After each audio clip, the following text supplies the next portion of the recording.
exclusives, exclusives. The thing that make consoles kind of what they are. Now, these cause a lot of controversy and, well, console wars, which I'm going to get into in a minute because I actually hate console wars. I don't know why they still exist, but I mean, as long as exclusives exist, I'm sure there will be console wars out there and people saying Xbox is better than PlayStation. Fucking you know what. But we never hear Nintendo in this conversation. It's always Xbox and PlayStation. However, exclusives, are they still worth it, and do they actually help the sales of consoles? Well, I don't actually know if they help the sales of consoles. You'd have to look in some sort of statistics for that. So I couldn't give you a factual answer whether if they do or not. Probably. The reason why the PlayStation 5 may be selling a lot better than the Xbox is probably because a lot more people had PlayStation 4. The PlayStation 4 absolutely thrashed the Xbox by by about 50 million, maybe a bit more than that. So it clearly put them in the bin. They were not around anymore. You know, Xbox lost fair and square that generation, and they're about to lose another generation. Now, they still had a fan base, and it's quite clear people still want Xbox, and people are still driven to Xbox. I don't know whether that's because of exclusives, because all their games are on that. Again, people tend to pick the console that they have most of their games on. If you built a game catalogue up on Xbox, you're not just going to go over to PlayStation, are you, and say, fuck Xbox, I'm leaving Xbox, and then leave your huge game collection behind on Xbox because, you know, this and that. You know, I do think it could be half and half. I do think exclusives, while they could sell a console and, you know, mainly akin to people who genuinely want to get rid of their older console, yes, but I don't know. I think if people wanted the best of both worlds, they would probably get both consoles. You know, if you are an Xbox player and you got most of your games on Xbox, you may be like, oh, well, I still want to play some PlayStation exclusives. Let's just go out and buy a PlayStation, and then you can go out and, you know, you can play your PlayStation games. I know a lot of people will be like, oh, just get a PlayStation at that point. Yeah, you can play most of the Xbox exclusives on the PC. I know Xbox is very known for their backwards compatibility, while PlayStation isn't, which is a kind of an exclusive, I guess, in some way or another. I do think exclusives are very good. You know, they're not a bad thing. You know, exclusives, again, definitely help more people pick a console over the other. Do I think it helps in crazy sales? I don't really know, you know. Exclusives do very well on PlayStation, and I'm pretty sure they do fairly well on Xbox. You know, obviously Xbox decides to put them on Game Pass, which probably does hurt their revenue a slight bit.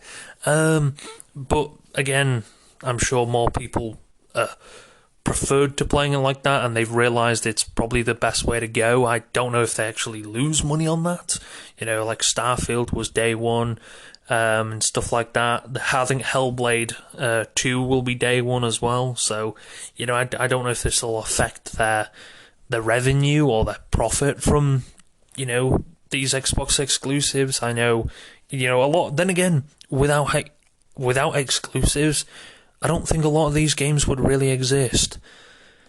Or maybe not exist as much as they are. You know, they're a mascot at the end of the day. They are kind of a mascot. Well, maybe not as much anymore, but they used to be a mascot. Halo used to be a mascot for Xbox. It used to be kind of the, you know, when you thought of Xbox, you thought of Halo. You know, that's kind of their branding back then. And they wanted you to know that. And the early days of consoles didn't really mess around when it came to exclusives. They knew what they were doing, and they did it perfectly.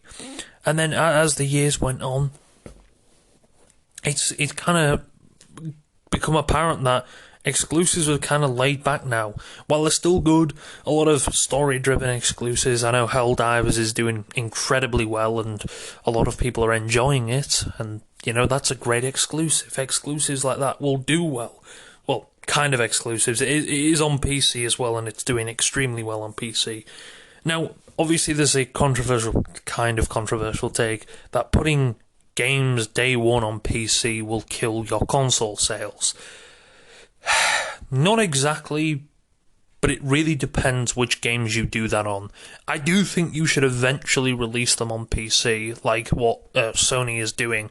So we'll probably get God of War Ragnarok maybe next year on PC, and then vice versa. So maybe like a year or two gap between, and then put them on PC. Any longer than that, I don't really understand, because there's no way people are going to be like, oh my god, God of War Ragnarok, oh my god, I'm going to get it 2 years later. Oh no, it's on PC, oh, I'm going to buy. They're not going to lose out real profit, are they? You know, but it's going to affect the console. Yeah, I don't really think people are going to be like, oh, you know, I'm not going to buy a console because that's on PC and that. You know, if you want a PC, get a PC. If you want a console, get a console. A lot of people say, oh, but the consoles are, you know, wouldn't be anything without exclusives. You know, people wouldn't buy them. They would. Consoles would still be popular. I don't know if they would be as popular as they are. I'm sure not everybody owns a console just for the exclusives. I'm sure exclusives is somewhere in their reasoning for owning that console, but I'm very much sure that that's not the only reason they own that console. There's many other reasons why they own a PlayStation or an Xbox. Maybe, number one, they've been with PlayStation all their life. They just like PlayStation. Maybe they had the PlayStation 4, so they just continued down the line and decided, you know what, I'm just going to stick with PlayStation because PlayStation is just a better console to me. Same with Xbox. A lot of people criticize, oh my god, why would you still be with Xbox?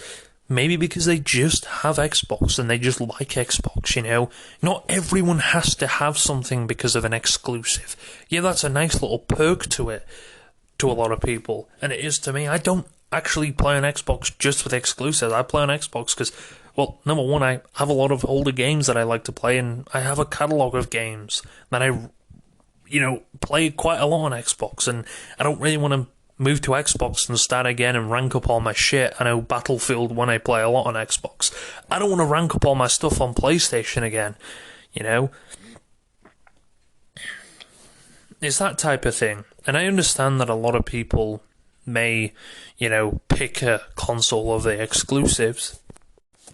But exclusives are a thing that makes consoles what they are. While they do come with console wars. Now, this is the part of exclusives I very much hate. I don't understand why this still exists. Well, I can, because it happens with everything, you know.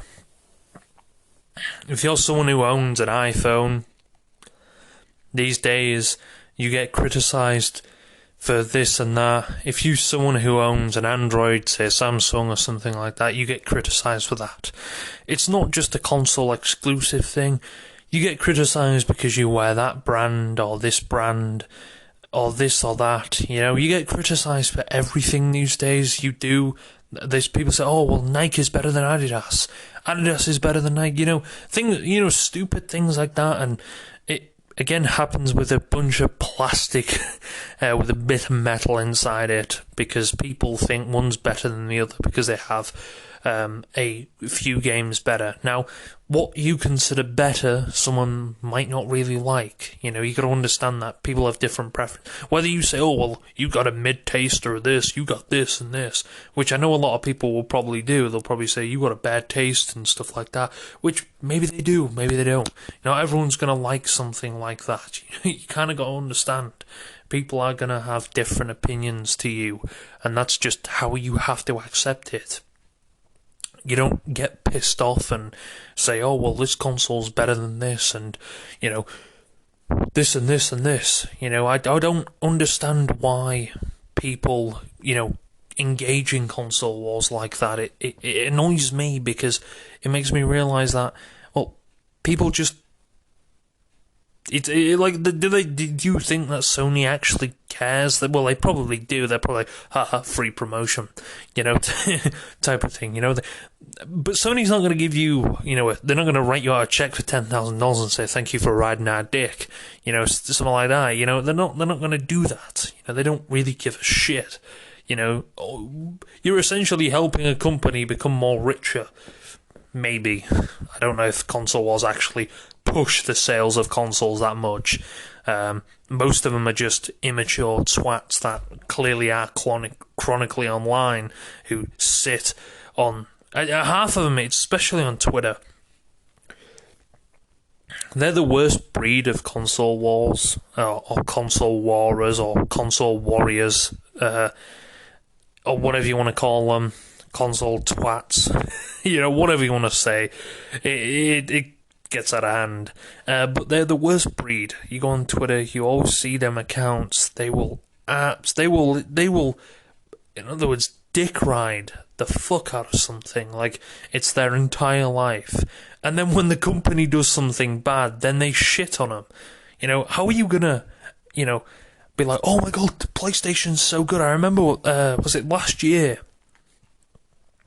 PlayStation decided to change the prices of the PlayStation Plus, and holy shit, the amount of these PlayStation loyalty account, they call them ponies, but the amount of PlayStation fans, these PlayStation fan accounts, they just shitted on PlayStation. Oh, why the fuck did you put the price up? Why did you put the price up? And I'm thinking, well, you're being this loyal to a company, you may as well just give them the money. Shut the fuck up. Type of thing. You're always shitting on something else, and wow, it's a bit shocking that you're shitting on your own turf. I thought you liked PlayStation. Well, it's that type of shit. It doesn't make any sense. I don't really like console wars, and I do think exclusives do have quite a big partake in console wars. I think if exclusives didn't... Now, I'm not saying... Bearing in mind, I'm not saying exclusives shouldn't exist. There's a reason why exclusives exist. Not just to push the console, but it gives you an experience, and, well, it's an extra revenue stream for PlayStation, that type of stuff. That's kind of why they exist as well. It's an extra revenue for PlayStation. The more revenue streams they can get, the better it is for them. They may have place, but they may want an extra, it's like an extra maybe workload on the side, see how it blows up. If it doesn't, it doesn't. If it does, it does, type of thing. That's what I think a lot of them are, Well, I don't know if they do boost the exclusive. I know a lot of people, well, that's why PlayStation is selling better than the Xbox. Again, back to this, I don't think that's 100% the reason why. I think definitely it probably is a fair percentage that does help, but I do think quite a lot of people will probably end up owning a console because, well, it's like if you've used a brand of something, you're gonna pick that brand again. So if you own an iPhone, you're more than likely going to go and buy a newer iPhone rather than going swapping and buying a Samsung. Why? Because it's just better. You're used to that product, and if you're used to PlayStation and you have all your things on PlayStation, why should you move over to Xbox? Even if they have this and this exclusives, some people just don't really care about exclusives, or they don't really care about switching to a different platform. I guarantee you, if Xbox made decent exclusives, I don't think it's going to help the sales that much. You can't use sales to rat out and beat out your reputation. If something's got a bad reputation, doing anything to try and get rid of that reputation is going to be quite hard. I don't think exclusives, I don't think they're going to save Xbox. That's what a lot of these people seem to think. They may help a very little bit. I don't know how they would actually bring back.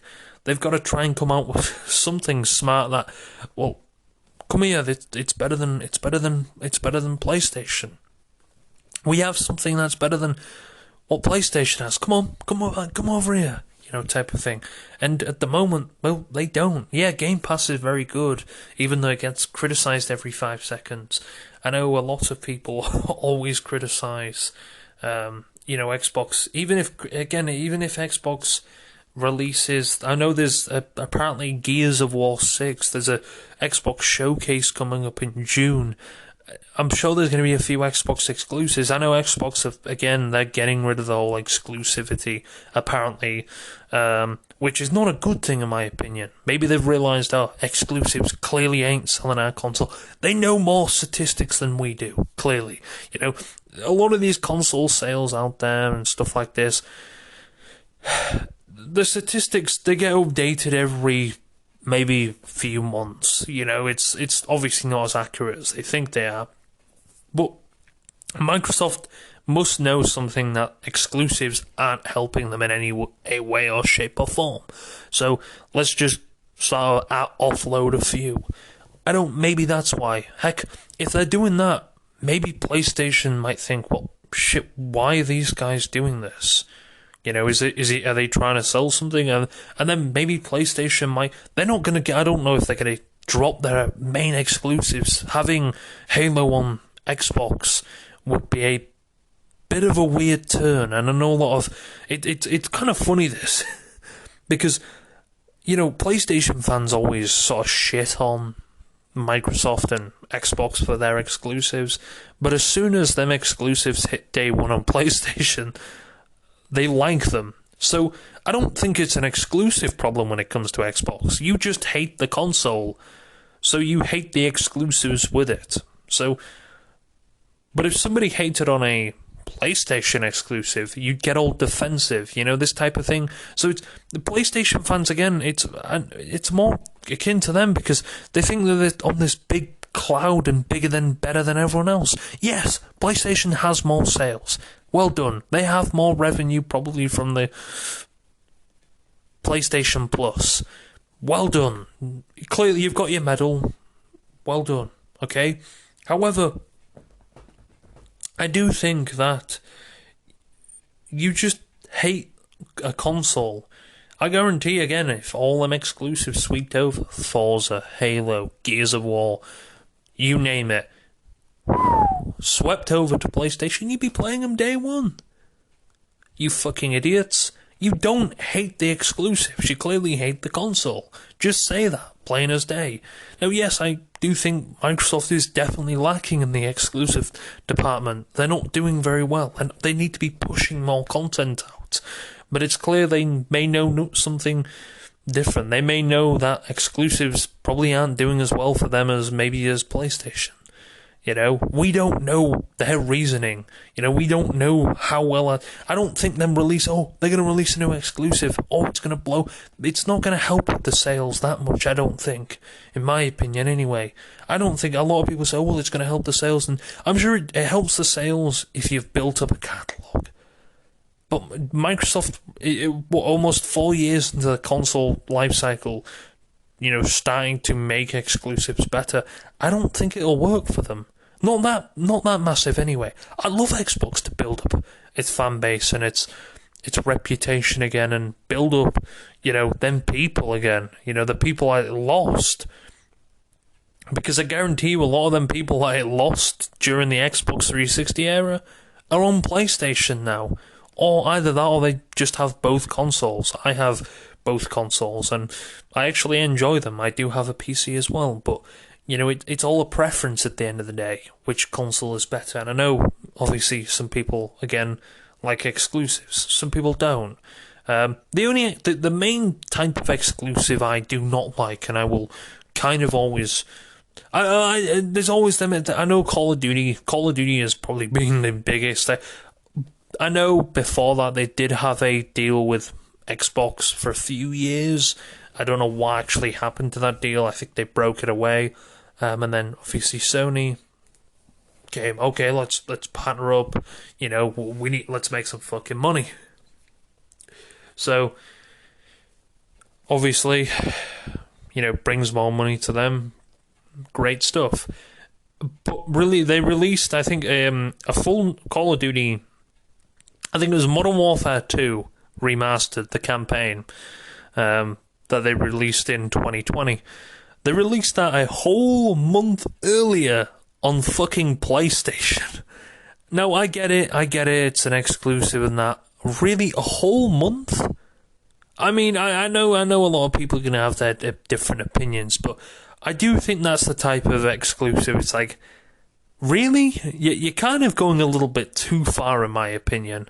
Maybe a week or something. No, surely not. It's not going to disrupt the sales that much, surely. And in fact, wouldn't you get more sales?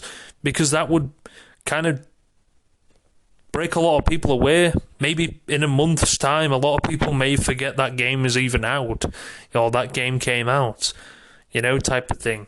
So I think it might end up destroying the sales of the game. Having it all released, especially big games like that, and especially and DLCs as well.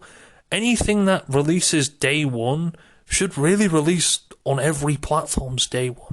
Why? Because I think, again, in a month's time, do you really think people are going to be like, oh shit, that map pack, maybe they end up forgetting, and I don't know how much that would disrupt your, revenue, how much money you would actually lose by doing that. Clearly, the fact that you did it multiple times probably proves that it worked very well for you.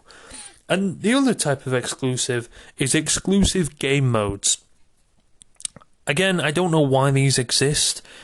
It mainly is in Call of Duty. Now, Call of Duty Modern Warfare 2019 had a game mode in it. It's like a survival game mode. Obviously, they had the campaign multiplayer and then the Spec Ops Survival, which you could, survive on different maps. It's like the survival mode in Modern Warfare 3 and Modern Warfare 2, the original Modern Warfare 2, them type of modes. And obviously you can upgrade your weapons and stuff like that, and get different air streaks and stuff like things like that. And that game mode was released a year later on other platforms, and they did the same thing with Cold War, a Cold War Zombies mode. They decided to release on every other platform a year later, which didn't make any sense to me, because I'm thinking to myself, why? Why would you release it a year later? What? Surely that, like, one little measly game mode didn't bring that much profit in. I'm convinced it's... I don't know why they do that. I've seen it a few times with Call of Duty. Again, it's like the map pack and the DLC one and the games, releasing games earlier on different platforms. It's a bit like, really? I get it. It's like, surely someone's not going to just go and buy a PlayStation because I can get this 30 days earlier, No, surely someone's not going to spend $200 just to play something earlier, 30 days earlier. It's them. They're the type of sort of exclusives I don't really understand. Surely someone's like not going to go out and buy a $200 PlayStation, or however much, a PlayStation 4. That's when Cold War was. To go out and play a game mode that is in, a Call of Duty, and it's only one measly game. Now, it's not a big deal. It's not something, but it's still a bit like, it's still a bit of a weird thing. Why would you go that extra length to lock something behind a certain console? It just, I don't know. To me anyway, it doesn't really make any sense. Why on earth you do something like that? I guess that's the weird world of PlayStation, the weird world of console exclusives. Giving one console and locking the others behind by a wall and saying you have to wait a year just to play this specific game mode. I don't know, really. Exclusives are a very funny thing, and I'm sure they do help a fair little bit, but who really knows until you actually look at the statistics, and, well, we all know who has them. But either way, I don't know. I think exclusives are a good thing, but shut the fuck up. Shut up about, oh, this is better than this. Yeah, you can have an opinion, but don't shit on someone who has a different opinion than you.